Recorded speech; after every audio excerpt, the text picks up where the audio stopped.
companheiros que aqui se encontram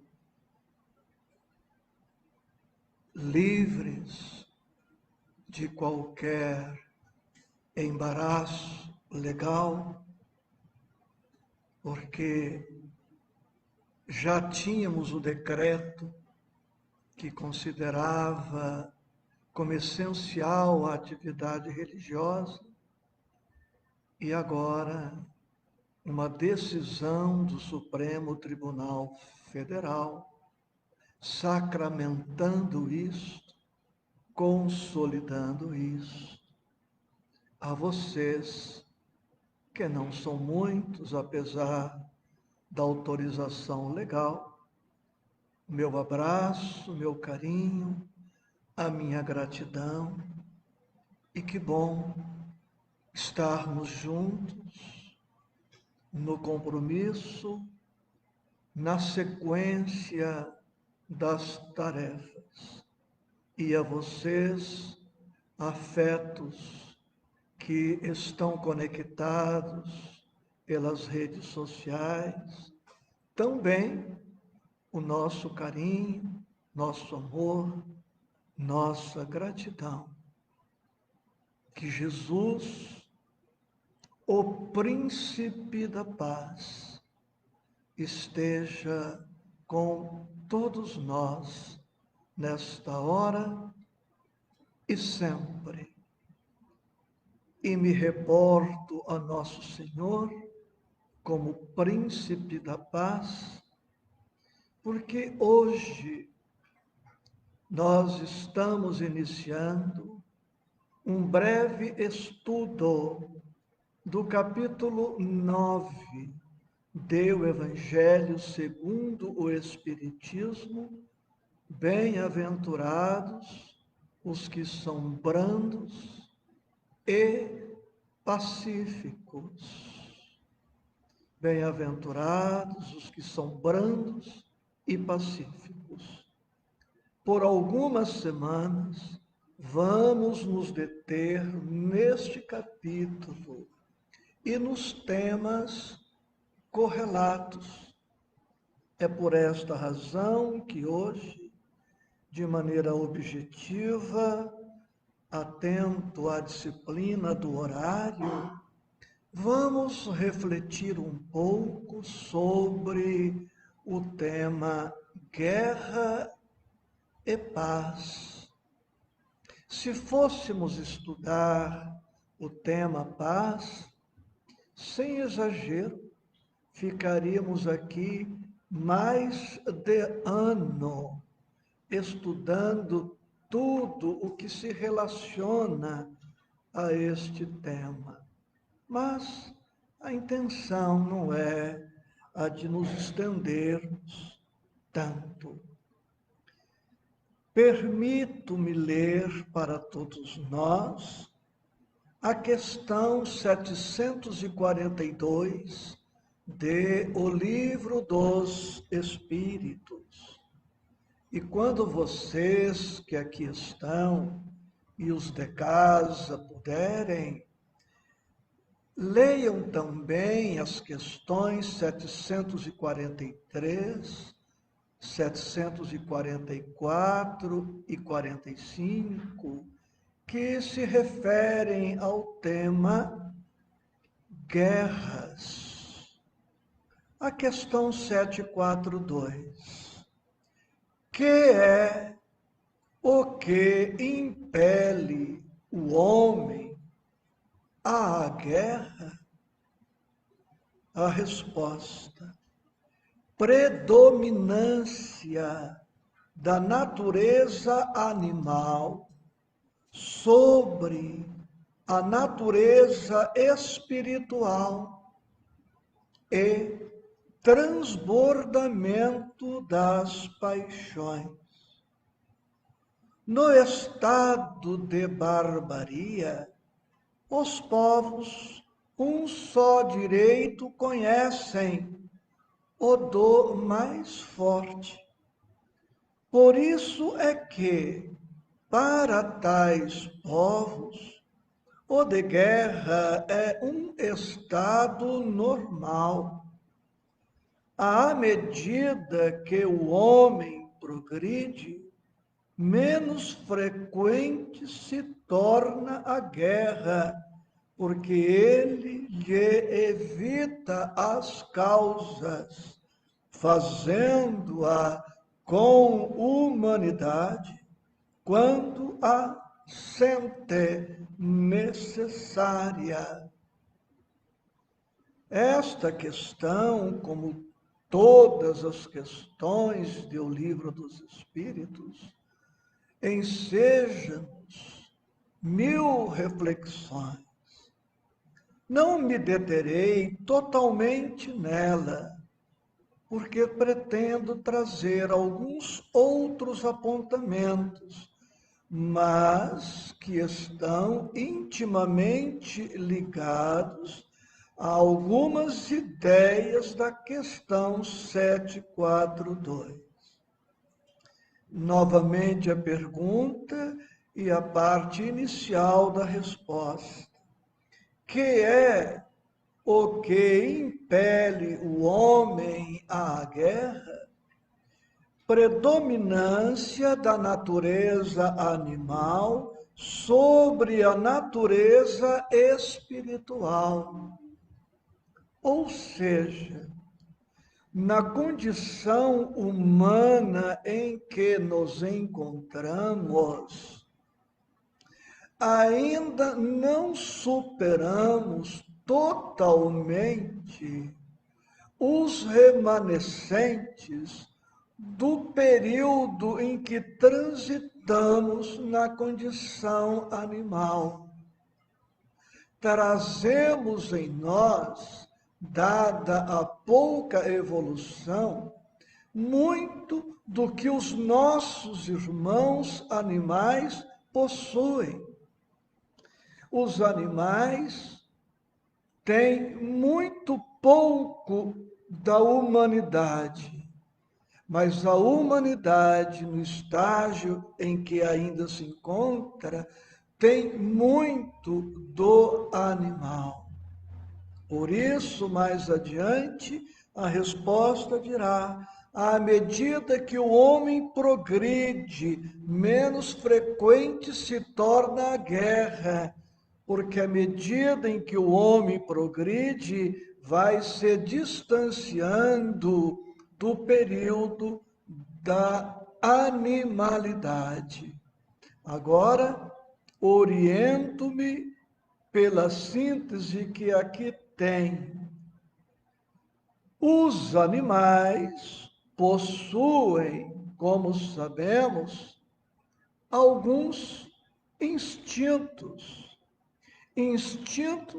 básicos, essenciais, necessários, instintos que podem ser resumidos no instinto de conservação, que passa pela proteção, pela defesa e procriação.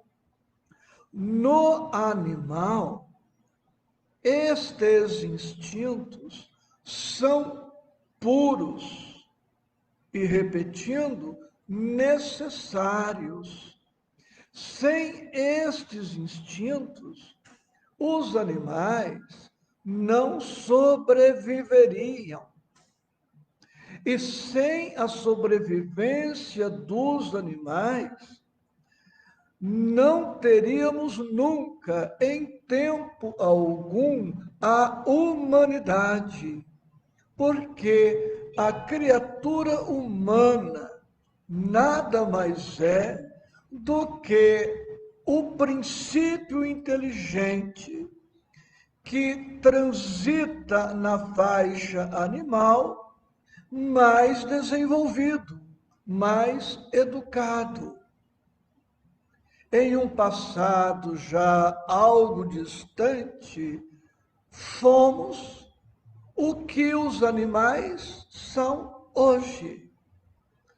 E em um futuro relativamente distante, os animais serão o que nós somos hoje. Não há privilégio na criação divina. Deus nos fez iguais na simplicidade, na ignorância, nesse princípio pelo qual todos nós passamos, e esses irmãos menores que estão chegando, estão passando, e outros que advirão, hão de passar. Não há favor, não há privilégio, não há preferência, não há inclinação de qualquer natureza. Podemos dizer que os instintos formam um corredor muito estreito. E os animais não conseguem fugir deste corredor estreito. E por estarem estes nossos irmãos no estágio primário da evolução, ainda na condição animal, eles não possuem certos atributos que já possuímos. Portanto, os animais não erram, não têm responsabilidade alguma pelos atos que praticam. Os animais não sofrem a dor expiação, porque ele não tem consciência, não tendo consciência, não tem responsabilidade, não tem livre-arbítrio e, portanto, a lei de causa e efeito, no seu aspecto moral, de cobrar por conta das condutas eventualmente inadequadas, não vige para os animais, porque para eles não há que se falar em comportamento inadequado. A criatura humana conserva os instintos dos animais. Vimos isso já na questão 742. Mas na criatura humana, esses instintos já estão algo educados, algo desenvolvidos. Por isso, dentre outros tantos atributos, nós, criaturas humanas, somos dotadas de inteligência, raciocínio, memória, livre-arbítrio, vontade, sentimentos, paixões, que são os instintos a se desenvolver, que são os instintos sendo educados. A diferença, pois, entre os animais e a criatura humana é que eles ainda estão sob o jugo, sob o domínio absoluto dos instintos. Enquanto as criaturas humanas estão sob um domínio já não absoluto dos instintos, porque a criatura humana já possui alguns atributos desenvolvidos e deve aprender a sobrepor a estes instintos estas conquistas do período humano. Os desafios da criatura humana, dentre outros, são estes: educar-se, exeducare, extravasar, exteriorizar todas estas potencialidades para que as conquistas do período humano se sobreponham aos instintos brutos, irracionais, aselvajados, primários. O espírito humano, ou na condição humana, deve, pois, educar-se para ir colocando estas conquistas sobre os instintos. Nós, seres humanos, procriamos como os animais, mas devemos fazer com inteligência, com sentimento, com responsabilidade, com compromisso. As criaturas humanas, explicando singelamente, podem, devem se defender, mas devem se defender colocando a inteligência, o raciocínio, o bom senso, a consciência, o livre-arbítrio, a responsabilidade. Porque a procriação na condição humana não é totalmente instintiva. A defesa na condição humana não pode ser totalmente instintiva. Porque é dever da criatura humana manter os instintos sob controle, nos estritos ou nos estreitos da mesma limites a que se destinam. O animal vive em função dos instintos. A criatura humana não pode viver em função dos instintos, porque senão errará, porque estará permitindo que os instintos se sobreponham a estas conquistas próprias do período humano em que já nos encontramos. É por isso que o animal não erra, e a criatura humana erra. E a criatura humana erra quando não se empenha o suficiente para educar-se e transformar-se sempre mais. Ela, na condição agora humana, vai percebendo e precisa perceber que a evolução não tem limites, é quase infinita, e este quase é tão distante que se nos afigura infinita, né? A criatura humana erra quando permite a predominância dos instintos, que já poderiam, deveriam estar sendo dominados. Um exemplo, o pedófilo, o estuprador. Por que erram? Porque estão permitindo que o instinto sexual se sobreponha à inteligência, ao raciocínio, à liberdade. Ele se deixa simplesmente levar.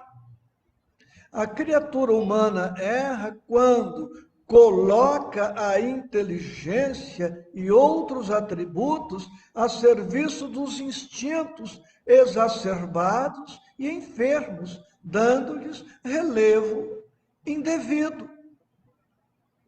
Quando, para dar um exemplo, estamos no tema guerras, quando um governo contrata pesquisadores, cientistas, que pesquisam o poder de certos elementos químicos para construir uma bomba a fim de destruir povos, países ou conquistar países inteiros, como vemos presentemente na Terra. A inteligência, a vontade, o livre-arbítrio, o sentimento colocados a serviço dos instintos, numa inversão.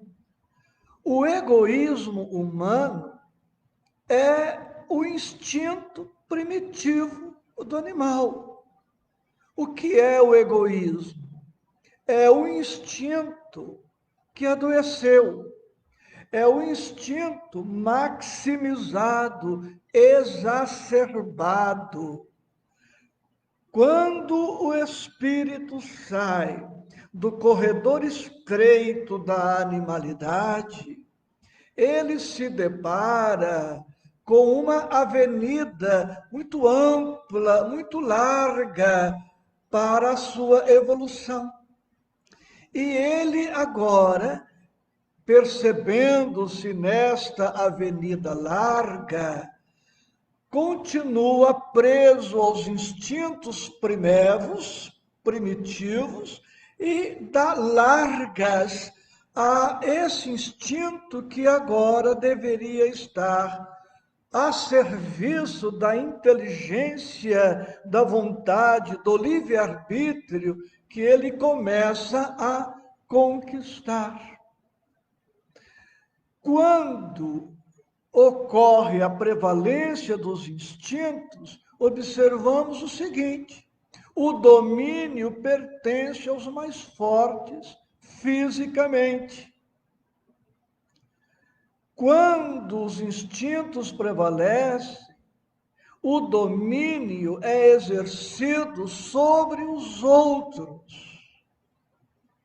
Quando há predominância dos instintos, busca-se a satisfação dos próprios desejos, ainda que sejam injustos e arbitrários, e à custa dos interesses alheios.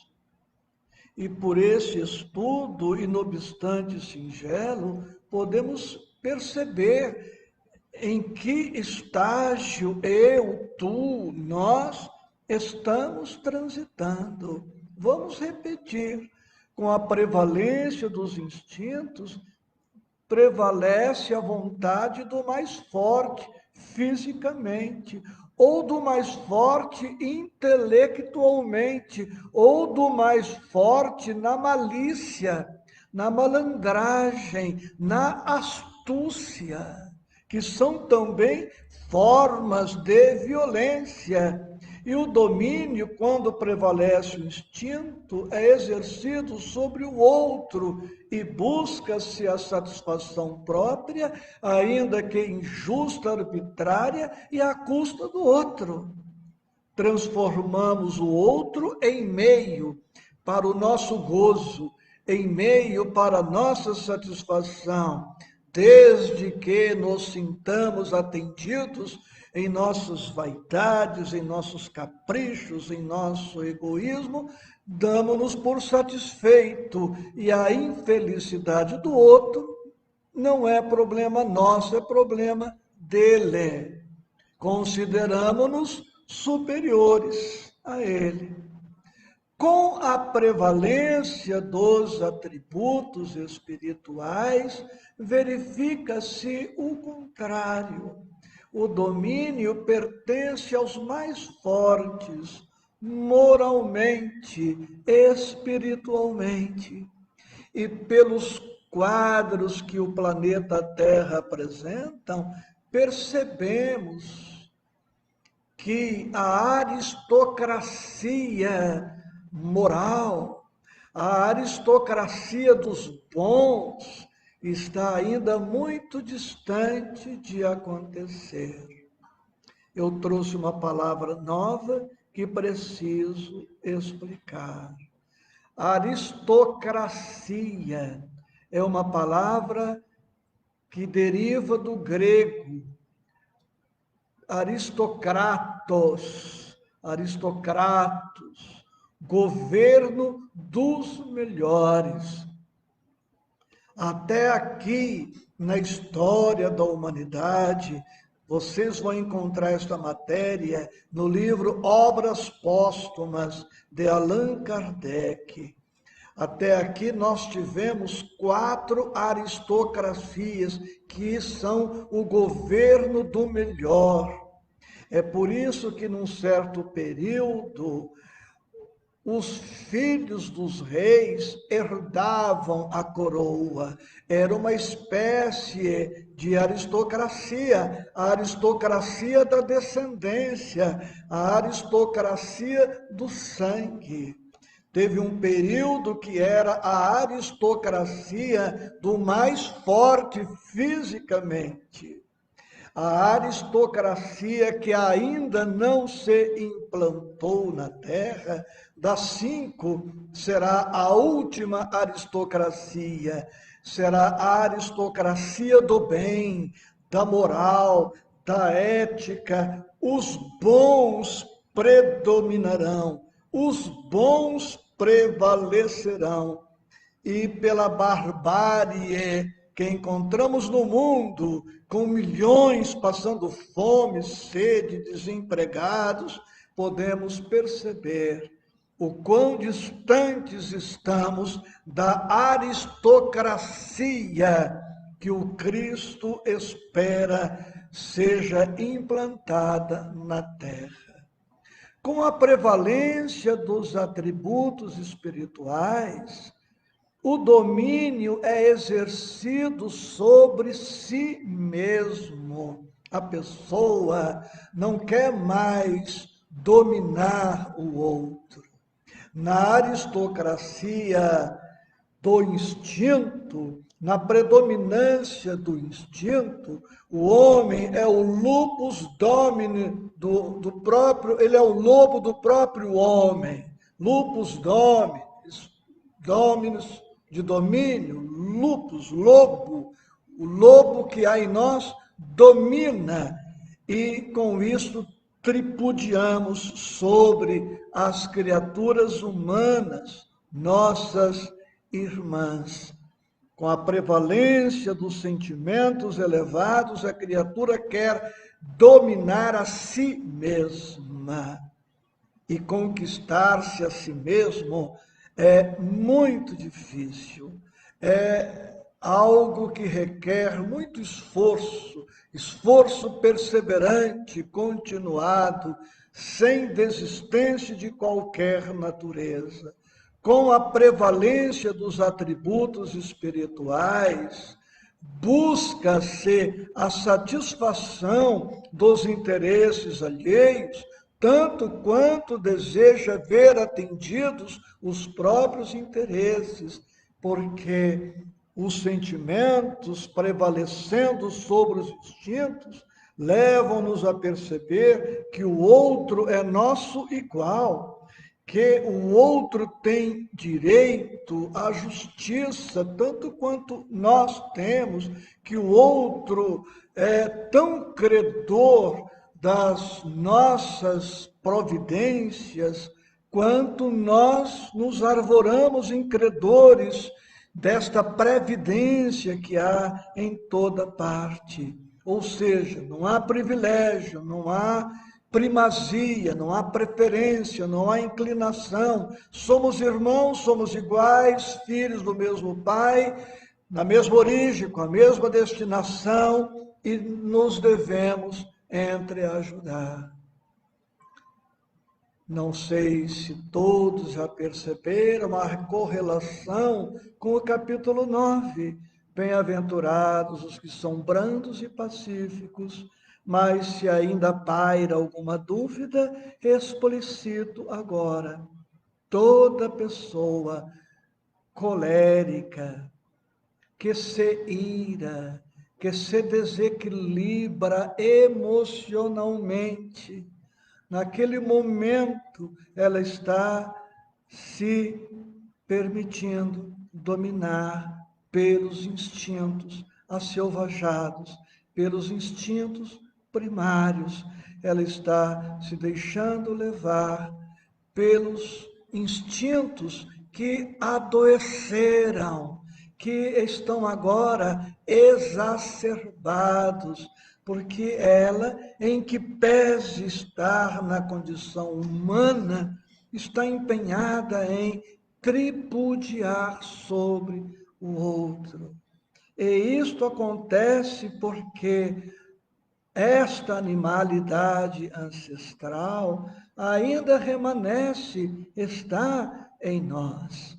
Nós não deixamos de ser totalmente as feras que fomos. De uma certa maneira, temos egos arcaicos, egos de outras encarnações que foram muito violentos, muito arbitrários, egos conquistadores, dominadores, saqueadores.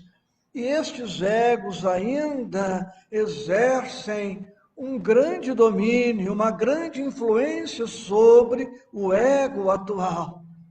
E terminamos por ser vítimas de nós mesmos, dos nossos arquivos que não estão de todo educados, sob controle. A fera que está na jaula de um destes egos, de repente sai, porque abrimos esta jaula e esta fera acaba por realizar grandes danos no ego atual, na encarnação atual, não só em relação a nós, como em relação a todas as criaturas. Toda vez que nós estivermos com conflitos internos, estaremos numa guerra íntima.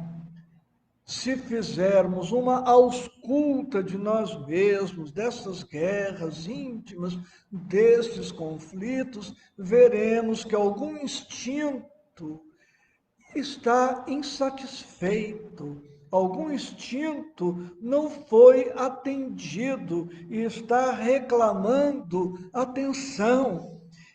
E nós, muitas vezes, não conseguimos pacificar este ego conflitado e ele termina por sobrepor. As discussões entre as pessoas, as guerras entre as pessoas, as dissensões entre as pessoas, capítulo 9. As guerras entre povos e países, continentes, nada mais são do que estes instintos exacerbados. Porque no animal, a prevalência do instinto é natural, é boa, é necessária, mas na criatura humana, a prevalência desses instintos já caracteriza desequilíbrio, uma enfermidade. É o instinto inflado, é o instinto em descontrole. A paz íntima, diferentemente dos conflitos íntimos, será fruto da prevalência dos sentimentos sobre os instintos. À medida que o sentimento vai predominando sobre os instintos, certos valores como a compreensão, a tolerância, o respeito, o carinho, a ternura, a amizade, a cooperação, a solidariedade começam a vicejar. E um desejo de mais justiça, de mais bondade, de mais misericórdia começa também a se manifestar. Os egoístas, os poderosos e dominadores não cedem de livre e espontânea vontade. Daí a necessidade das guerras. Vimos na questão 742 que as guerras são necessárias, mas que à medida que progredimos, fazemos-las com humanidade. Como assim? A guerra é necessária. Precisamos entender isto e voltaremos no tema. Entendamos aqui como guerra uma postura nossa que deixe bem claro a nossa não concordância com o sistema vigente. Não precisamos usar das mesmas armas de destruição que os egoístas, dominadores, ambiciosos, prepotentes utilizam. Não é possível a realização da paz através da promoção de uma outra guerra. Não é possível. Entendamos guerra necessária no sentido das nossas manifestações pacíficas. Uma passeata, por exemplo, sem destruição, sem baderna, sem ofensa, não deixa de ser uma manifestação de vontade. É a demonstração clara de que aquele grupo não está satisfeito com o estado atual das coisas.